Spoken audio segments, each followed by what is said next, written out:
Okay, so I'm going to give you guys some tips on how to render drapery in pen and ink. Now, there's some little things that are useful to keep in mind when you're using pen, and especially with doing with drapery in general.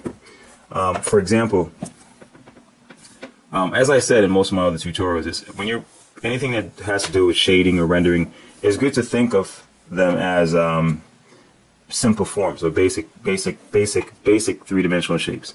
All right. So, for example, what I generally find useful is to think of folds in fabric in a cylindrical sense, all right, or in a block-like sense, like that. All right. Now, the thing is, with most folds, they generally take a cylindrical form or a block-like form. However, it's not the entire cylinder, so it's more like actually laying. It's like imagining you're laying a fabric over this or something over it, and it's like that. So what you find is it's not going all the way around like with this. But what's happening is it's merging out. It takes that round cylindrical form, but without the cylinder under it. All right. So basically, this, say for example, would go over another one.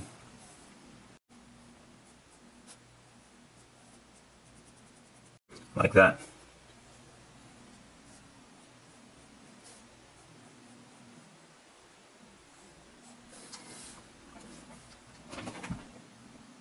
See, so that makes it, you know, give you a good idea. Makes it very clear in how you should think of folds in drapery. Think of the cylindrical form under it, or think of the folds as being like a cylinder or as a block like this. All right. I think that's primarily the main way, or actually the most effective or simplest way to really think about it. And it will make the whole process a lot simpler and easier to deal with. Here I actually have two examples of two types of, actually this is from a very popular drawing. And this is also from an image that has, it's almost like it's simulating how folds appear on like a sleeve or something like that. So I'm going to actually render both of them, you know, just to give you an idea of the types of lines you can use. And remember, there's no one right way to do anything, all right? These are just ideas you can get, or these are just ways of suggesting how to use your strokes to render the form. You may choose to do it whichever way you choose, but or you know, whatever way you're comfortable with, okay? Because you'll find that there's certain types of strokes you're more comfortable with than others, all right? And it's good that the important thing is that you practice enough to be able to find that. So now I'm just going to putting some of the outline work in, and then I'll start doing some rendering, and you'll see how I go about doing it. So I think it's definitely most important that you think of the simple form. Also think of the value. Okay, that's very important. Think of where the light is coming from. So you have to be consistent in your value patterns. Okay, all shadows are generally, of course, has to be opposite to where the light source is. So you have to identify where the light source is, and you know, make sure that they complement the form of the folds, because you want the folds to feel as if it's real fabric. All right, like it's three-dimensional. And another important thing to think about when you're using doing drapery is overlapping. There's a lot of overlapping that goes on, and it's very important for creating that sense of realism, okay, that sense of three-dimensional space.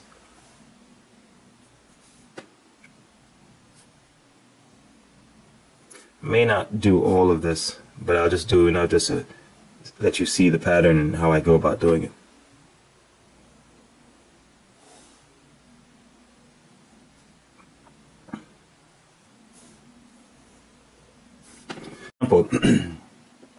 You know, this is actually like fabric that's draped over a leg, and you know, you have to do it in a way where you feel the entire mass of the leg underneath. So notice that the overlapping is going over that form, so it's almost like you have something like this, and then you have things going over it like that. Right? You have these tubes. Think of these tubes or these cylindrical forms going over, so they're overlapping. See, like that. And this is running underneath.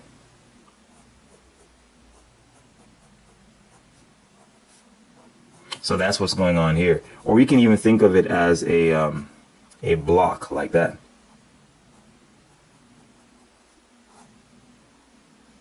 See, it's almost like something like this.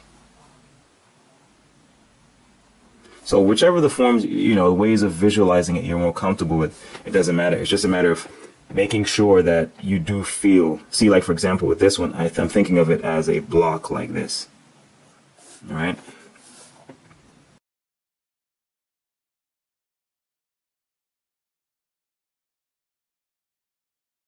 Notice I left this open because the fabric in some places is much like this. It's not completely folding under. It's actually still connected to the larger mass. So it's important that you don't, be careful of the way you use your lines as well.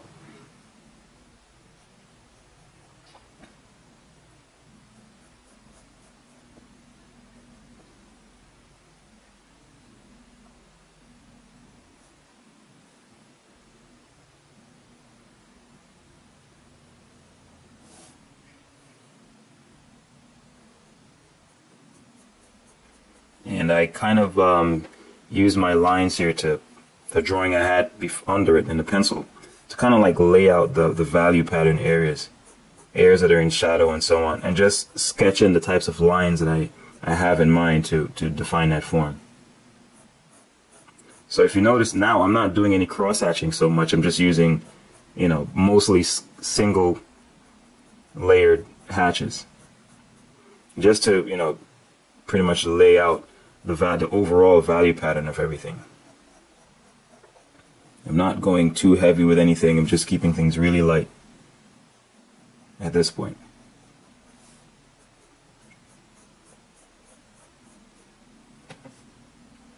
All the forms I'm thinking of in these two senses, whether as a cylindrical form or a block-like form, it's pretty much what's going on. It's just, variations of the same thing repeated over and over.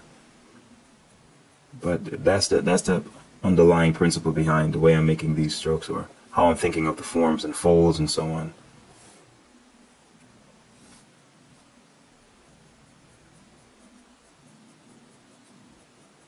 Alright, and that's about it. And I'm just going to continue the whole process and you'll see it.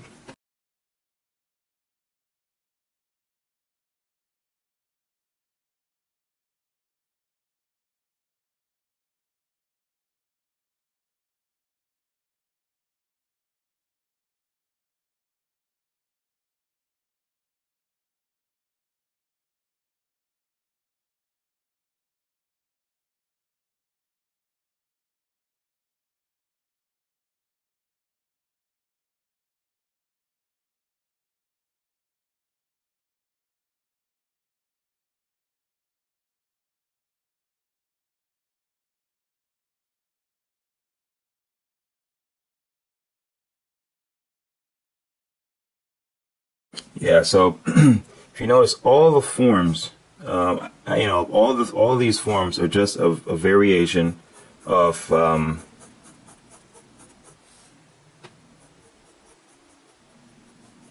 as I said, either something like this. So notice, for example, some of them are shallow. So, for example, it may just be like this. All right? Or it may actually be like this. So if you notice, this one is curved under a lot more.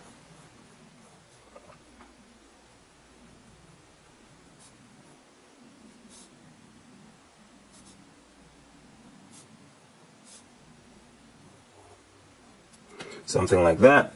Or it may actually be folded under completely.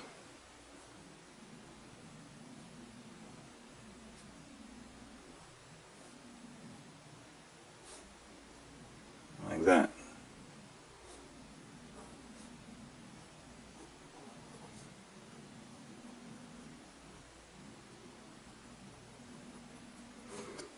And it's really just a variation of these three types of forms. All right, so it's almost like you can have this, and then you have another one, you know, right after it. So it's like that.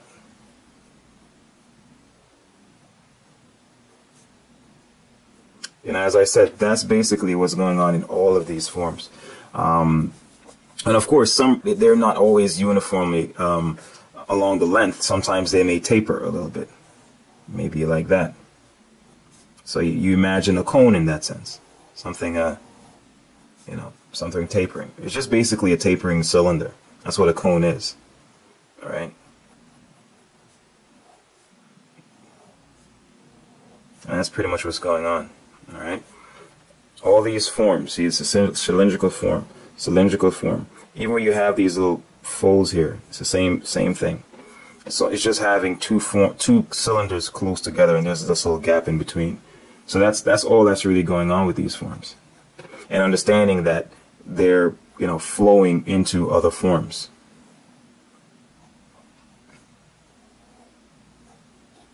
I'm just thinking of a cylinder underneath that's giving it a sense of form or mass. That's how I imagine it.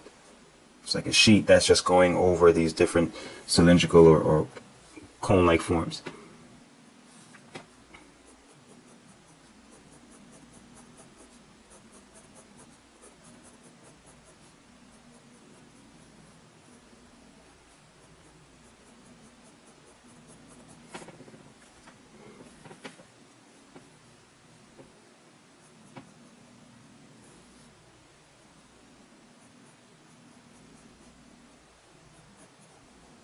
And see, so I'm not even going into cross-hatching here. It's just a matter of just laying in single layer hatches mostly, and you still can feel the forms. See, this right here, I'm thinking of this as a block. It's almost like it's like this.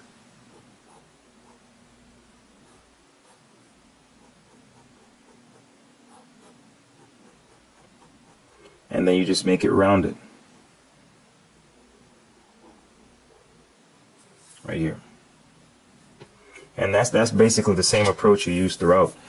With this, it's no different. It's the same thing. It's the same approach, same principle. It's just that it's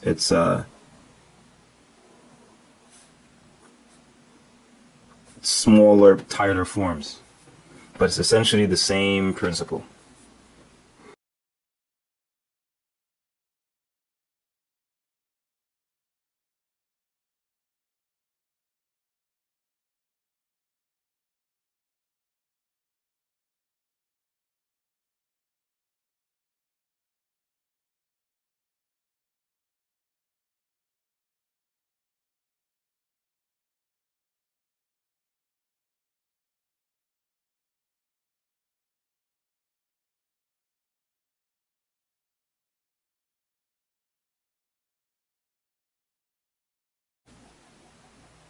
See, all I'm thinking of are just something just like this. They're cylindrical forms. Of course, they're a little modified, so they may not look exactly like cylinders. But that's the essential basic form I'm thinking about. And all I'm doing is just shading in the size of these cylinders. That's all.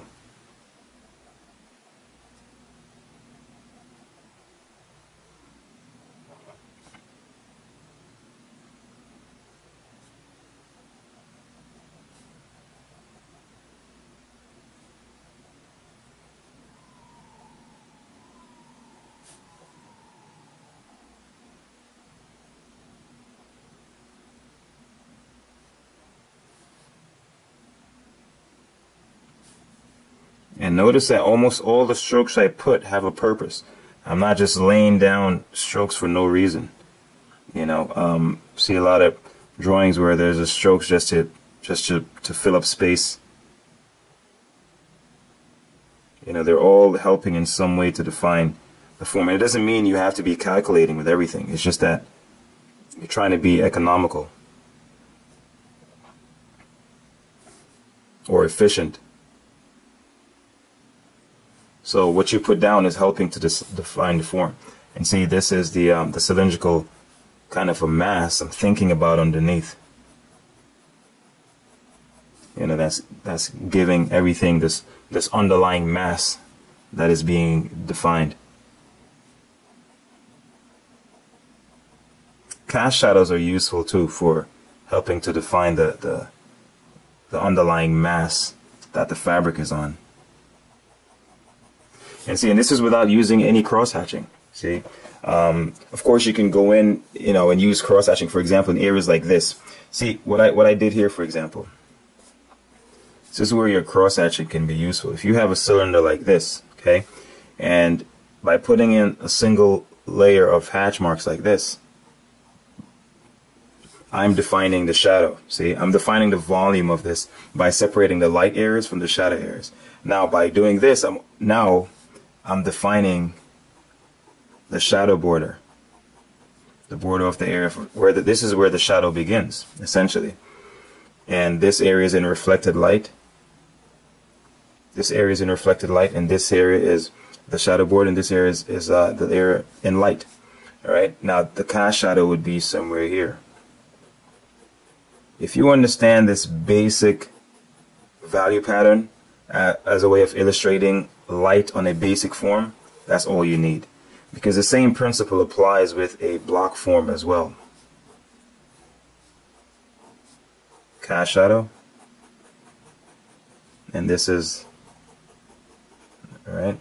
So your cross hatching would be for this, for indicating areas where, like for example with here, where you're saying at this point the shadow, the form turns away from light at this point. This is where it happens. Alright, at this point here is facing the light source, here is facing away. But at this point is where it shifts from light to shadow. So that's what, like for example, see with this little edge here, you could just put little lines like that. You see, and all of a sudden it makes it seem like the form is turning. Same thing with this, you could do that. See, it gives the impression it shifts like that. Even with areas like this, I could just do something like this. See, and that indicates that a little, you know, concave form. And that's essentially what, you know, what makes this very simple. You just think of basic forms. You know, don't make it complicated. Simplify what you see into basic forms. Yeah, so if you look, I'm going to show you actually with this red marker, you can see the cylindrical forms here. This is really just, you know, right here, it's just, see, that's just a tapering cylinder, all right? And the light is going in that sense. That's how you think about them. See, this is like a block. You know, that's how I think about it. This is like a block as well. That's it. See, this is, see that, I'm just revealing here how am I thinking about these forms as I draw them.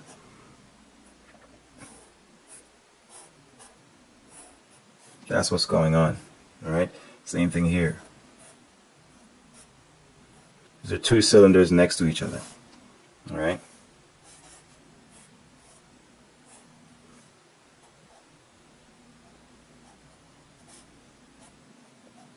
That, you know, and that's basically the same idea. Same thing here.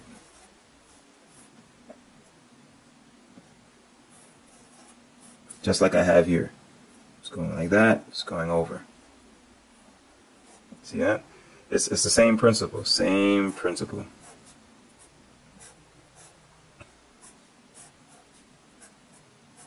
That's basically, I'm just doing the same thing over and over. Over here is the same thing. See, this is more like all that's happening here are just cylinders like this. They're just going over the same thing over and over again. That's what's going on. You know. And that will simplify the process for you a lot. See, because when you look at images of drapery, it can be so intimidating because you see so much going on. But if you just look at it as, it's almost like the movie The Matrix, when Neo, you know, got that epiphany or whatever it was, and all of a sudden he saw the world for what it was. That's how it should be when you draw. You just see things. You look around, all the objects you look at, you see them as basic forms, and then drawing will be so much easier.